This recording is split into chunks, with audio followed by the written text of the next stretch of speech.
Di Banyuwangi, Jawa Timur, terdapat sebuah hutan yang dikenal dengan nama Alas Purwo, hutan tua yang dipercaya sebagai salah satu tempat paling angker di Nusantara. Alas Purwo adalah hutan yang menyimpan banyak misteri dan cerita-cerita gaib yang diturunkan dari generasi ke generasi. Salah satu cerita yang paling terkenal adalah tentang penari dari Alas Purwo, yang hanya muncul kepada orang-orang yang berani menantang larangan untuk tidak masuk ke hutan saat malam tiba. Kisah ini berawal dari seorang pemuda bernama Bayu, seorang petualang yang suka mencari pengalaman baru. Bayu bekerja di kota, namun ia sering menghabiskan waktu liburnya di desa kakeknya yang terletak tak jauh dari Alas Purwo. Sebagai seseorang yang skeptis terhadap hal-hal mistis, Bayu sering mendengar cerita dari warga desa tentang keangkeran Alas Purwo. Namun, Bayu menganggap semua itu hanyalah tahayul belaka. Suatu malam, ketika bulan purnama tampak jelas di langit, Bayu bersama 3 temannya, Anton, Beni, dan Dika, memutuskan untuk menantang larangan desa. Mereka sepakat untuk masuk ke dalam Alas Purwo, mencoba membuktikan bahwa cerita-cerita hantu yang sering diceritakan penduduk desa hanyalah mitos yang tidak berdasar. Jangan lakukan itu, Bayu. Alas Purwo bukan tempat untuk main-main, peringatkan Pak Karto, kakek Bayu, dengan suara penuh kekhawatiran. Namun, peringatan itu hanya ditanggapi dengan senyuman oleh Bayu. Kakek terlalu percaya cerita-cerita lama. Ini hanya hutan biasa, tidak ada yang perlu ditakuti, jawabnya santai. Mereka berempat pun berangkat, membawa senter dan perlengkapan seadanya. Hawa dingin mulai menyelimuti saat mereka mendekati batas hutan. Saat mereka memasuki hutan, suara alam di sekitarnya terasa begitu hening, hanya angin yang berdesir di antara pepohonan. Suara burung malam dan hewan liar yang biasanya terdengar di hutan seakan lenyap. Ketika malam semakin larut, mereka tiba di tengah hutan. Tiba-tiba, suara yang tidak asing terdengar dari kejauhan, suara gamelan yang lembut namun menyeramkan. Suara itu terdengar semakin dekat, seolah-olah ada sebuah pertunjukan yang sedang berlangsung di dalam hutan. "Hei, kalian dengar itu?" tanya Anton, dengan nada suara yang mulai gemetar. "Siapa yang main musik di sini, malam-malam begini?" "Itu mungkin hanya angin," jawab Bayu, meski dalam hati, ia mulai merasa ada sesuatu yang salah. Mereka berjalan lebih jauh ke dalam hutan, mengikuti suara gamelan yang semakin keras. Tiba-tiba, di antara pepohonan, mereka melihat cahaya redup seperti api kecil. Dengan penasaran, mereka mendekat. Di tengah-tengah hutan, mereka melihat pemandangan yang tidak biasa. Sekelompok wanita mengenakan kebaya putih menari dengan anggun di atas sebuah panggung tanah. Mereka menari dengan gerakan lembut, mengikuti alunan gamelan yang entah dari mana asalnya. "Apa itu?" bisik Beni, matanya tak berkedip menatap pemandangan tersebut. Bayu yang biasanya berani, kini merasa bulu kuduknya berdiri. Mereka menyaksikan pemandangan itu dengan takjub dan ketakutan yang perlahan menyelimuti hati. Salah satu penari tiba-tiba berhenti, lalu memandang ke arah mereka dengan tatapan kosong. Wajahnya yang pucat dan matanya yang besar tampak tidak wajar. Perlahan, penari itu mulai mendekati mereka, gerakannya masih gemulai namun ada sesuatu yang membuat jantung mereka berdegup kencang. "Sudah, kita pergi saja," desak Dika dengan suara tercekik ketakutan. Namun, kaki mereka seakan berat, sulit untuk bergerak. Penari itu terus mendekat, wajahnya semakin jelas di bawah sinar bulan. Wajah yang awalnya anggun berubah menjadi sangat mengerikan, senyum lebar dengan gigi yang tajam dan mata yang kosong. Bayu, Anton, Beni, dan Dika berusaha lari, namun jalan yang mereka lewati seakan berputar-putar. Pohon-pohon di sekitar mereka tampak seperti berubah, seolah-olah menutup jalan keluar. Tiba-tiba, suara tawa lirih terdengar dari segala arah. Para penari yang tadi mereka lihat kini menghilang, namun suara gamelan masih terdengar, dan semakin keras.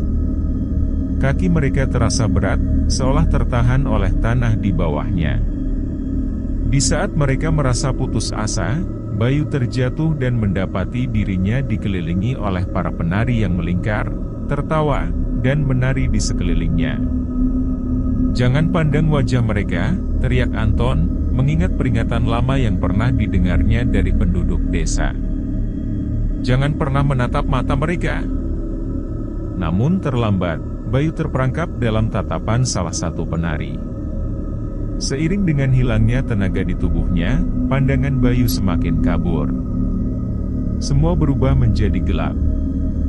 Terakhir yang ia ingat adalah suara tawa yang semakin keras, dan tangan-tangan dingin yang menariknya ke dalam kegelapan.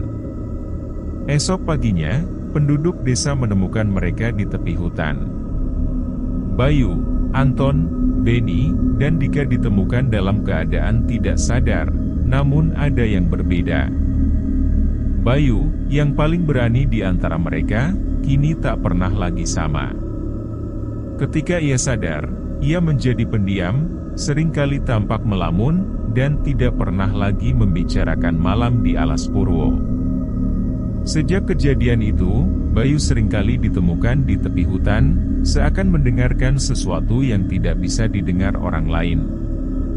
Penduduk desa percaya bahwa roh penari alas Purwo telah mengambil sebagian jiwanya, dan kini ia terhubung dengan dunia yang tidak bisa dijelaskan.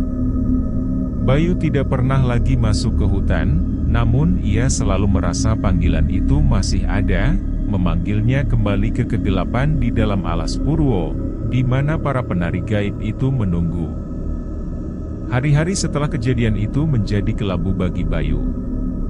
Setelah ditemukan tak sadarkan diri di tepi hutan, ia tak lagi menjadi pemuda yang sama. Senyum dan keceriaannya sirna, digantikan oleh tatapan kosong yang sering melayang jauh, seolah mendengarkan sesuatu yang tidak didengar oleh orang lain. Setiap kali teman-temannya mencoba mengajak berbicara tentang malam kelam di alas Purwo, Bayu hanya terdiam.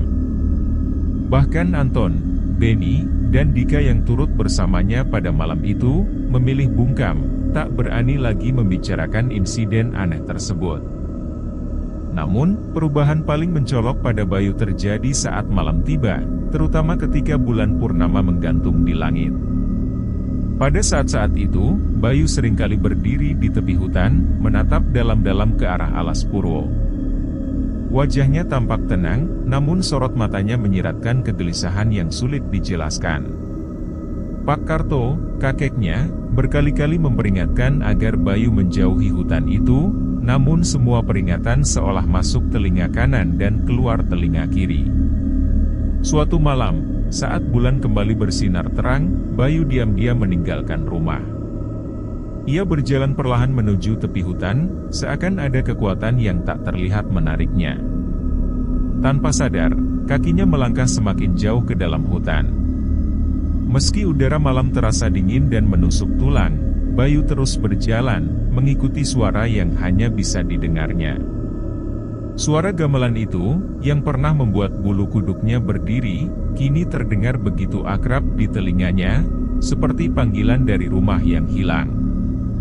Bayu melangkah lebih dalam ke hutan, kabut tipis mulai menyelimuti pepohonan yang tinggi.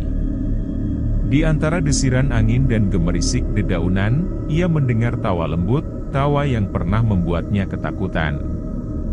Namun kali ini, tawa itu terdengar berbeda, lebih menenangkan, seolah-olah memanggilnya untuk mendekat. Tak jauh di depannya, samar-samar Bayu melihat sosok penari itu lagi. Wanita berbusana kebaya putih yang pernah menghantui mimpinya kini menari dengan anggun di tengah kabut. Namun kali ini, Bayu tak lagi merasa takut. Alih-alih lari, ia justru merasa ingin mendekat, mengikuti irama gamelan yang memikat. Seolah-olah tubuhnya tak lagi dikendalikan oleh pikirannya, Bayu terus melangkah mendekati penari itu. Wanita itu menari dengan gerakan halus, seperti mengundangnya untuk bergabung dalam tarian gaib yang tak pernah berakhir. Bayu terhenti hanya beberapa meter dari penari itu. Di bawah sinar bulan yang menyelinap di antara dedaunan, ia melihat wajahnya. Wajah itu tak lagi tampak mengerikan seperti yang ia ingat, namun ada sesuatu yang membuatnya terjebak dalam tatapan wanita tersebut. Mata sang penari tidak berbinar seperti manusia biasa, melainkan kosong, seakan-akan ia berasal dari dunia lain yang penuh dengan rahasia kelam. Wanita itu tersenyum lembut padanya, lalu tanpa berkata-kata, tangannya terulur, mengajak Bayu untuk menari bersamanya. Bayu, tanpa perlawanan, meraih tangan wanita itu. Dalam sekejap, ia merasa tubuhnya menjadi ringan, seperti melayang. Ia mulai bergerak mengikuti gerakan wanita itu, menari dalam irama gamelan yang semakin keras terdengar. Di sekitarnya, pepohonan seakan berputar, kabut semakin tebal, dan bayangan-bayangan samar penari lain mulai muncul dari balik pepohonan. Mereka semua menari, tertawa, seolah-olah sedang merayakan sesuatu yang hanya diketahui oleh mereka. Semakin lama, Bayu merasa dirinya terlepas dari dunia nyata. Ia tak lagi merasa sebagai dirinya, melainkan bagian dari tarian itu. Penari-penari lain kini melingkari dirinya, menyambutnya sebagai bagian dari mereka. Namun tiba-tiba, di tengah-tengah kebahagiaan aneh yang ia rasakan, Bayu mendengar suara lain, suara yang datang dari jauh, suara yang memanggil namanya. Bayu! Bayu! Kembalilah! Suara itu semakin keras, seakan-akan datang dari dunia nyata yang mulai terasa semakin jauh. Perlahan-lahan, kesadarannya mulai kembali. Bayu berhenti menari dan menyadari bahwa ia masih berada di tengah hutan, dikelilingi oleh kabut yang semakin tebal. Namun kali ini, para penari dan musik gamelan itu lenyap, digantikan oleh keheningan yang mencekam. Dengan tubuh gemetar, Bayu berusaha menemukan jalan keluar dari hutan. Namun, setiap kali ia melangkah, pepohonan tampak berubah, seperti menutup jalan pulang. Keringat dingin mengalir di wajahnya, dan ia mulai merasakan ketakutan yang lebih mendalam daripada sebelumnya. Di saat ia hampir kehilangan harapan, tiba-tiba Bayu melihat bayangan seseorang di kejauhan. Dengan sisa tenaga yang ada, ia berlari menuju bayangan itu. Ketika ia semakin dekat, ia melihat sosok kakeknya, Pak Karto, berdiri di sana dengan wajah penuh kekhawatiran. Bayu! Kamu harus pergi dari sini sekarang, teriak Pak Karto dengan suara tegas. Tanpa berpikir panjang, Bayu mengikutinya. Mereka berdua berlari menembus hutan yang tampak semakin gelap. Setiap kali Bayu menoleh, ia bisa merasakan tatapan penari itu di belakangnya, seolah-olah ia masih diundang kembali untuk melanjutkan tarian yang belum selesai. Setelah berlari tanpa henti, akhirnya mereka keluar dari hutan dan kembali ke desa. Bayu ternganga, namun merasa lega ketika ia menyadari bahwa ia telah selamat. Pak Karto memegang bahunya, menatapnya dengan mata penuh kebijaksanaan. Bayu, kata Pak Karto dengan suara berat, kamu hampir hilang di dunia mereka. Jangan pernah kembali ke sana lagi. Bayu hanya mengangguk, tubuhnya masih gemetar karena ketakutan dan kelelahan.